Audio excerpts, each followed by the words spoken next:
안녕하세요. 닥터강 입시연구소의 강인규 입시연구소장입니다. 오늘은 아주 중요한 내용을 전달해 드리려고 합니다. 제가 1대1 컨설팅을 할 때 거의 이 내용은 대부분의 학생과 학부모님께 설명을 드리는 것 같아요. 그래서 1년에 수백 번을 이야기하는 것 같고요. 어떻게 보면 되게 당연한 건데도 반복적으로 말하는 게 좀 굉장히 아쉽습니다. 또 시간도 아깝고요. 학생들한테 개별적으로 해줘야 될 이야기들이 많은데 이게 또 중요한 내용이기 때문에 안 해줄 수 없는 상황이기도 해요. 자, 어떤 내용이냐면 입시를 준비하면서 수시를 어떻게 접근해야 되는지 굉장히 단계가 명확합니다. 근데 그거를 잘 모르시더라고요. 시중에 다양한 설명회가 있어요. 뭐 교육청에서도 하고 학원 같은 데서도 많이 하죠. 그런데 가서 1시간에서 1시간 반 설명을 듣고 나오면 남는 게 하나도 없습니다. 뭘 해야 될지 몰라요. 설명회 안에 내용에서는 내신도 중요하다, 전공적 합성을 나타내는 관련 활동도 중요하다, 그리고 리더십, 반장, 동아리장 이런 것도 해야 된다, 봉사활동도 채워야 된다, 다 중요하다, 이렇다는 거예요. 그렇기 때문에 정작 가장 필요한 학생이 뭘 어떻게 해야 되는지는 아예 감이 안 잡힐 수밖에 없는 거죠. 그럴 수밖에 없어요. 설명회는 다양한 성적대 학생들이 오기 때문에 어쩔 수 없는 부분도 있겠죠. 입시를 하는 과정에서, 수시를 준비하는 과정에서 첫 번째는 모두가 알고 있듯이 무조건 내신이에요. 그리고 내신이 목표 대학, 목표 과에 미치지 못한다면 다른 활동들을 전혀 해서는 안 됩니다. 아예 안 하지 말라고 말씀드리고 싶어요. 내신만 열심히 해서 뭐 다른 활동이 준비가 안 돼 있다, 그런 경우에는 정 안 되면 교과 전형을 내도 되죠. 교과도 수능 체제만 맞췄을 때 혹은 뭐 그 이후에 면접을 좀 잘 봤을 때 굉장히 유리한 선택권이 될 수가 있어요. 그리고 또 활동들이 없더라도 내신만 좋고 잘 유지가 되어 있고 혹은 뭐 본인의 연관 과목 성적이 좋았을 때는 그나마 없는 활동들을 끌어모으고 모아서 자소서를 만들어내면 대학에서 괜찮게 평가를 해줘서 1차를 통과하고 면접을 가는 경우가 꽤 많습니다. 뭐 면접까지만 가면 면접 비중이 거의 100%죠. 그렇기 때문에 첫 번째는 무조건 내신, 그리고 내신이 안 되면 원하는 만큼 안 나오면 이후에 말씀드린 다양한 활동들에 전혀 눈길도 주지 않으셔도 됩니다. 근데 여기서 중요한 건 불안한 마음이죠. 불안해하지 말고 그냥 내신 준비하세요. 그러시면 됩니다. 자, 내신이 원하는 만큼 됐다. 그러면 그 다음에 신경 써야 될 게 전공 관련 활동들이에요. 어떤 것들이 있냐면 만만한 것부터 먼저 말씀드릴게요. 학생들은 1년 동안 굉장히 많은 수행평가를 하게 됩니다. 그럴 때 수행평가에 있어서 자율주제 활동들이 있어요. 그럴 때 그 주제들을 본인의 진로와 연관된 것들을 선택해 주셔야 됩니다.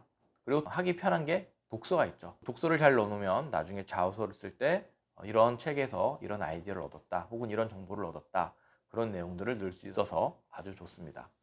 그 외에는 이제 흔히 말하는 동아리, 그리고 대회, 특히 어떤 연구를 해서 발표하는 대회, 이런 것들이 아주 좋겠죠. 지금 두 번째 단계까지 왔습니다. 내신이 완벽히 충분히 되고 그러고도 힘과 에너지와 시간이 남는다, 그러면 전공 관련 활동을 하면 됩니다.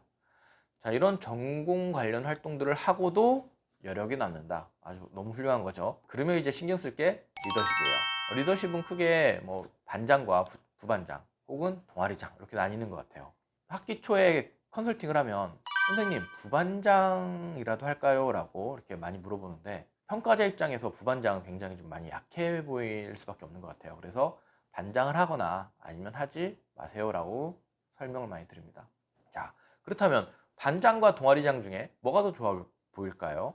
네, 설명회 때 이런 질문을 하면 많이 갈려요. 반장이 훨씬 좋아 보일 수밖에 없어요. 왜냐하면 동아리장은 학생이 똑똑하면 할 수 있어요. 하지만 반장 같은 경우에는 모든 학교가 그런 건 아니지만 대부분 인기 투표적 성향이 강하기 때문에 학생이 싸가지가 없으면 친구들이 안 뽑아준다는 거죠. 그래서 입학사정관이 봤을 때 지원자가 반장을 한 2번 정도 했다, 그렇다면 이 학생의 인성에 대해서는 뭐 믿음이 가고 의문이 들지 않습니다. 근데 반장을 하는 것도 물론 이제 학생 친구들이 뽑아줘야 되는 거긴 하지만 그렇다고 무턱대고 막 하면 안 돼요. 첫 번째는 담임 선생님을 먼저 봐야 됩니다. 담임 선생님이 이 반장에게 의지를 많이 하고 너무 많은 일을 시킨다, 이러면 투표에 지원도 하면 안 되겠죠. 또 하나, 일단 담임 선생님이 협조적이시다, 그렇다면 그 다음에 고민해 봐야 될 것은 반 친구들이에요. 반 친구들 중에 말썽쟁이가 많아서 공부 안 하는 반으로 이제 분위기가 흘러갈 것 같다, 이랬을 때 그런 반에서 반장을 맡아서 성적이 떨어지는 경우가 은근히 많습니다.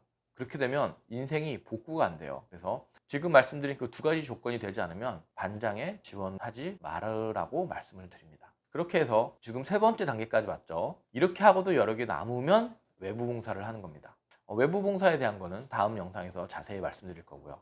이 영상에서 꼭꼭 짚어드리고 싶은 건 뭐냐면 이 네 단계가 순서가 있다는 거죠. 절대 1단계 내신이 안 되면 2단계 전공 적합성 활동에 에너지를 쏟아서는 안 돼요. 3학년 1학기가 끝났을 때 그런 그 단계를 뛰어넘는 활동들은 도움이 안 되는 경우가 대부분입니다.